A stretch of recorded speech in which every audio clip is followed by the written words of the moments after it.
Olá, meu irmão, minha irmã, que a graça e a paz do nosso Senhor Jesus Cristo permaneça com todos vocês, com todos nós, vocês que nos acompanham pela transmissão da Rádio 87 FM Dracena, vocês que nos acompanham pela transmissão do Facebook, também pelo canal do YouTube Família e Fé, o canal que nós pedimos para que você faça a sua inscrição, dê o seu like, faça o seu comentário, compartilhe com o seu Facebook, com seus grupos de WhatsApp, com as pessoas que você imagina que precisam receber uma mensagem de Deus para ter uma perspectiva de fé, de esperança, de direcionamento espiritual para as suas vidas.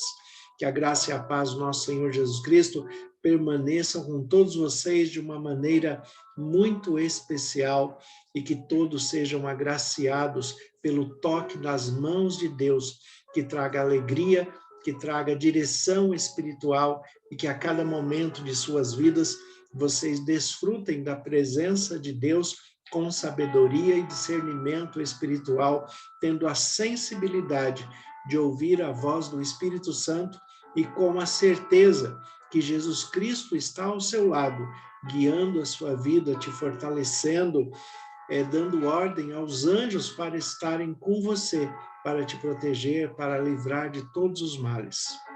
Nós estamos estudando a respeito do livro de Gênesis e esta palavra de Deus para você hoje fala a respeito desta história que é a nossa história.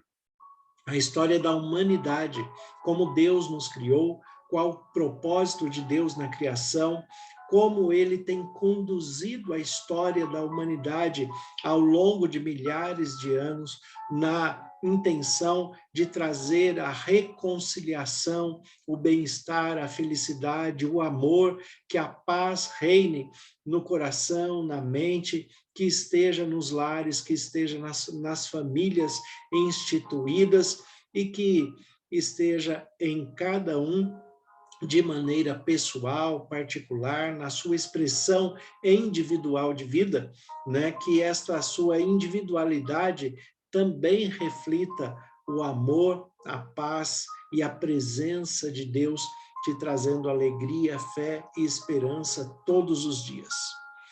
É com este propósito que o ser humano foi criado, para que tivesse paz, alegria, prazer em viver, né? O prazer em viver, em ser realizado naquilo que ele gosta de fazer.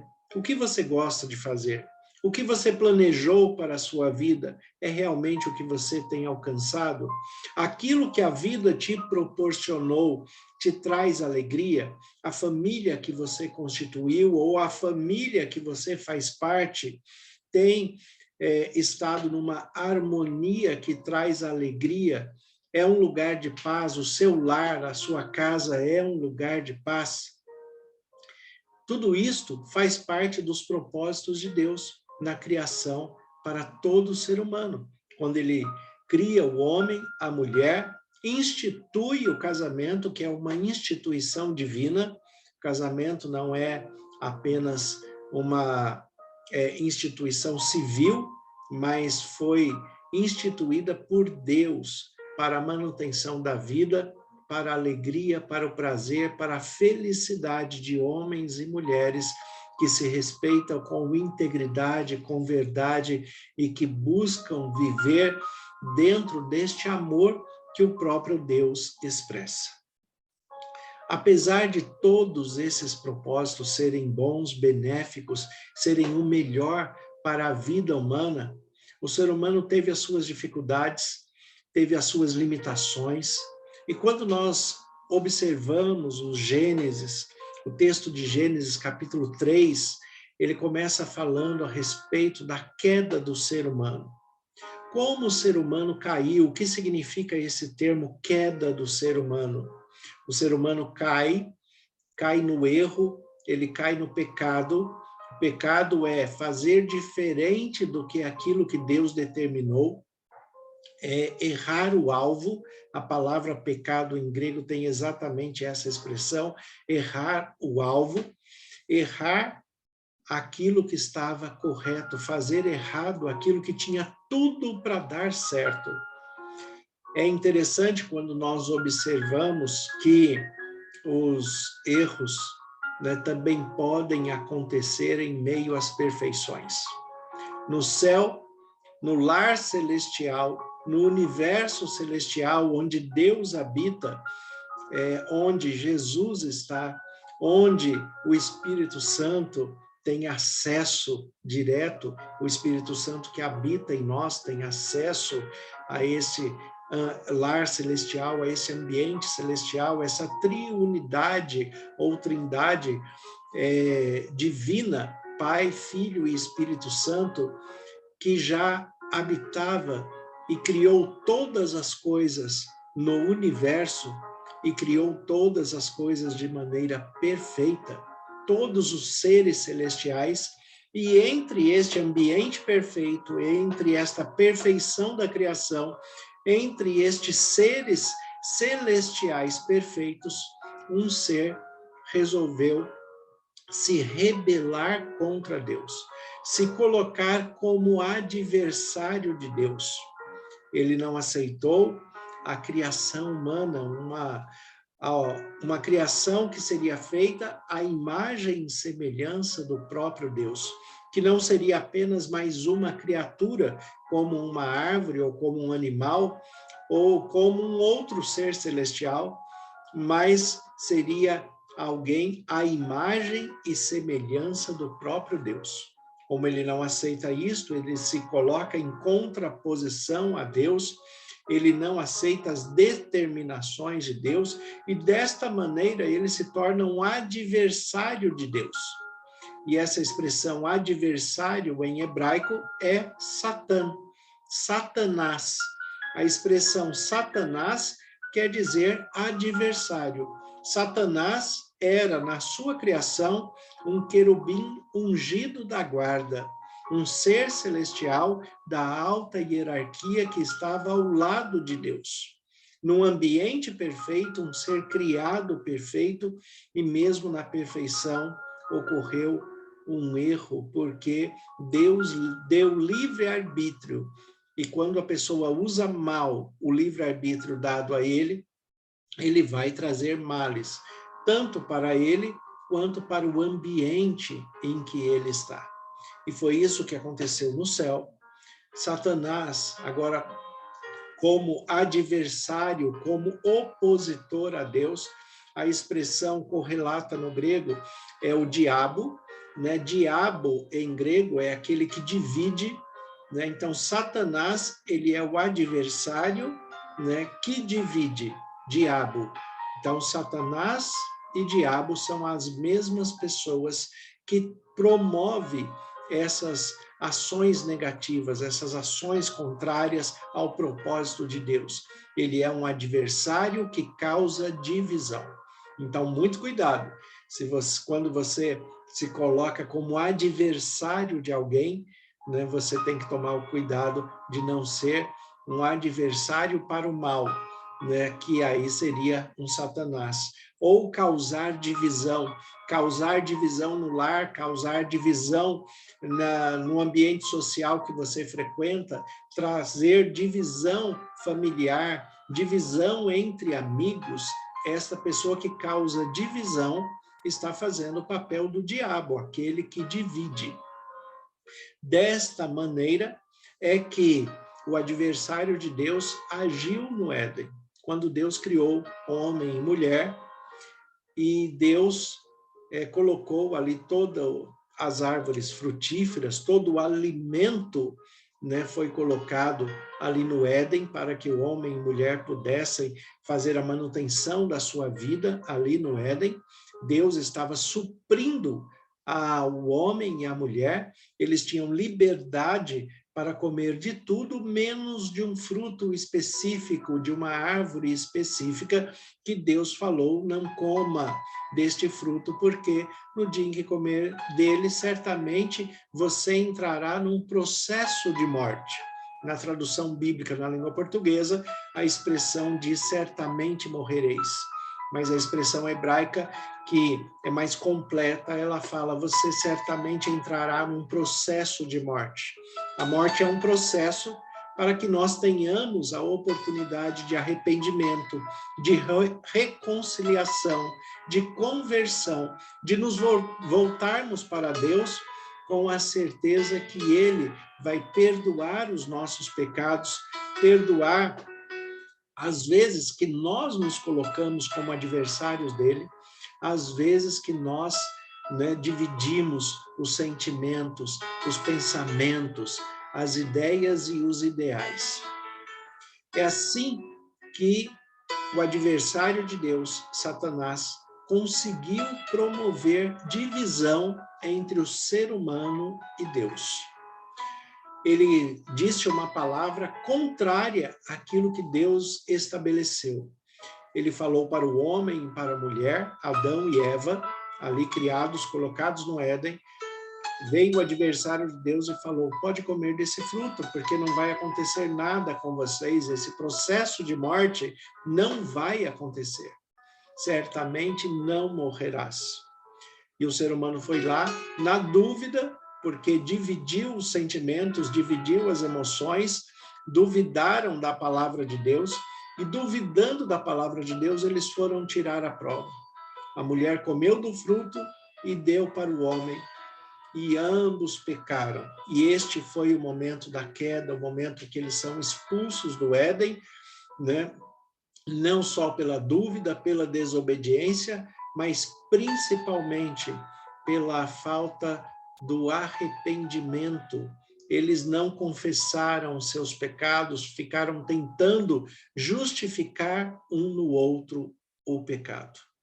E aí, o que Deus disse à mulher é muito interessante, porque Deus ele começa tratando da reconciliação, oferecendo a oportunidade de confissão, e o homem, ao invés de confessar, ele acusa a mulher acusa a serpente, né? Porque Satanás usou a serpente para enganar ali a mulher, né? Então um vai acusando o outro, mas ninguém confessa, ninguém se arrepende, e o problema só se agrava.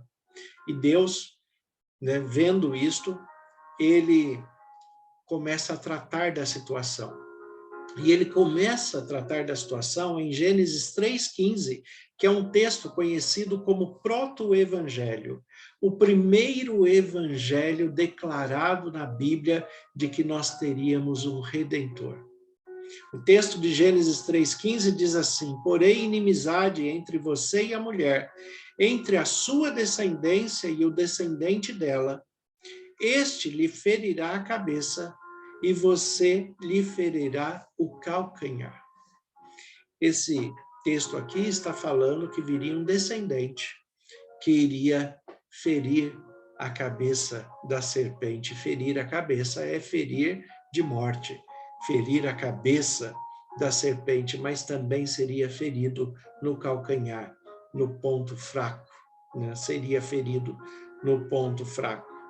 Mas a grande questão é que Deus declara nesse texto o motivo da queda. E é este motivo que poucas pessoas percebem. O que levou, de fato, o homem e mulher para a queda? O que levou o homem e a mulher para a queda foi a má amizade. Como está o seu ciclo social de amizades? Como você tem se relacionado com as pessoas? Os seus amigos têm promovido o seu bem, tem estado com você para fazer você crescer, se fortalecer. Você tem observado como tem sido a sua relação social e até familiar, né, de amizades? Porque tem amizades que conseguem extrair o melhor de nós, assim como tem outras amizades que extraem o pior de nós. E hoje, principalmente, que agora todos nós estamos corrompidos pelo pecado, nós temos que tomar muito cuidado, porque o pecado já é latente na nossa mente, no nosso coração, nas nossas emoções, no nosso jeito de ser, no nosso jeito de pensar, no nosso jeito de desenvolver a vida. E se o pecado está à porta, se ele está latente, basta uma fagulha para fazer ele acender, para despertar em nós. Quantas pessoas já se comportaram de maneira inconveniente por causa das amizades? Quantas pessoas se distanciaram de Deus, se distanciaram da família, distanciaram as pessoas que o amam por causa de más amizades?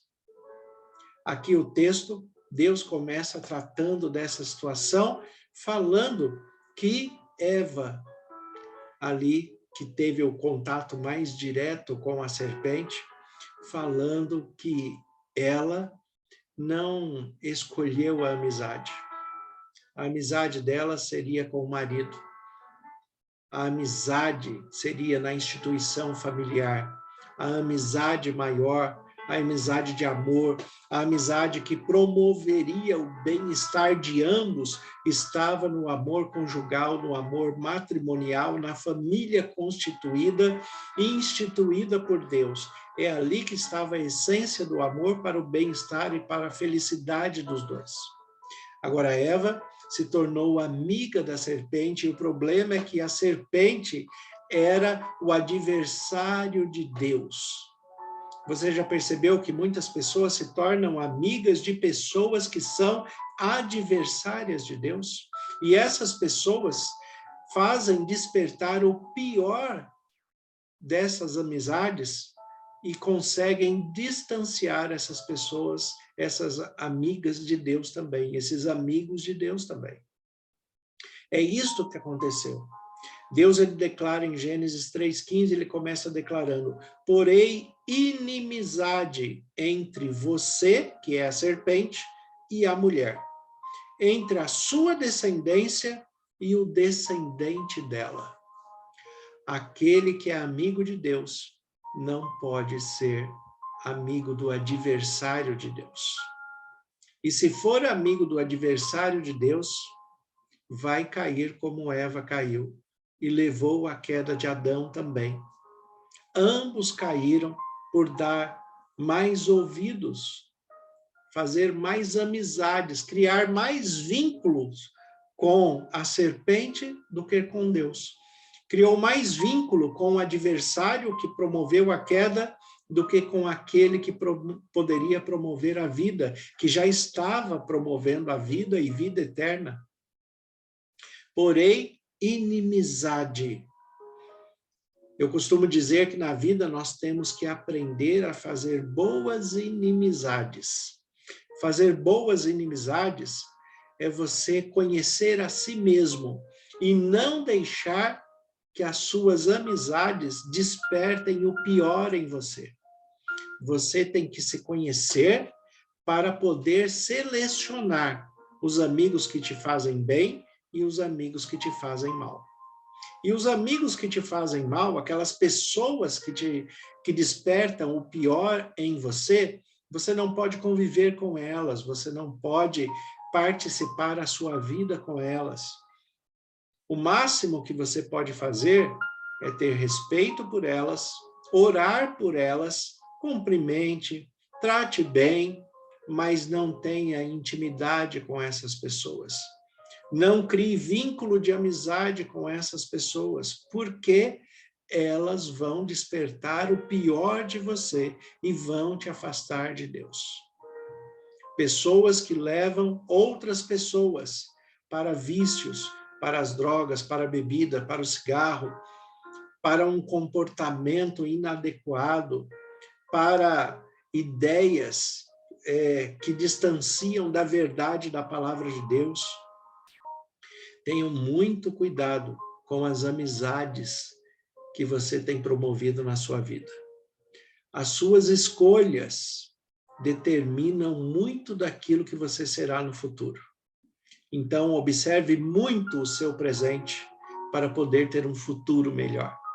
Observe o que Deus está oferecendo para você hoje, para que você possa ter o melhor amanhã.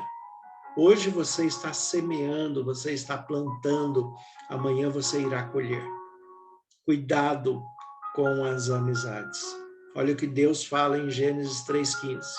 Porém, inimizade entre você e a mulher, entre a sua descendência e o descendente dela. O descendente dos filhos de Deus não podem ter esse vínculo de amizade com descendentes do adversário de Deus. Nós temos que ter respeito, mas manter um distanciamento seguro para que a corrupção do outro não venha nos corromper também. A corrupção já aconteceu num ambiente perfeito. Imagine o que ela poderia fazer, e pode fazer e faz, num ambiente imperfeito quanto o nosso. Então busque a Deus, seja amigo de Deus, seja amigo de Jesus, se preencha pelo Espírito Santo na sua mente, no seu coração, nas suas emoções, nos seus sentimentos. Observe as suas amizades e observe as suas inimizades. Crie boas inimizades e seja amigo de Deus.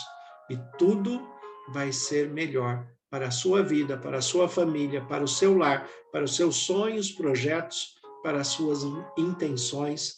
Tudo dará certo quando você for amigo de Deus em Cristo Jesus e guiado pelo Espírito Santo. Vamos orar? Vamos falar com Deus.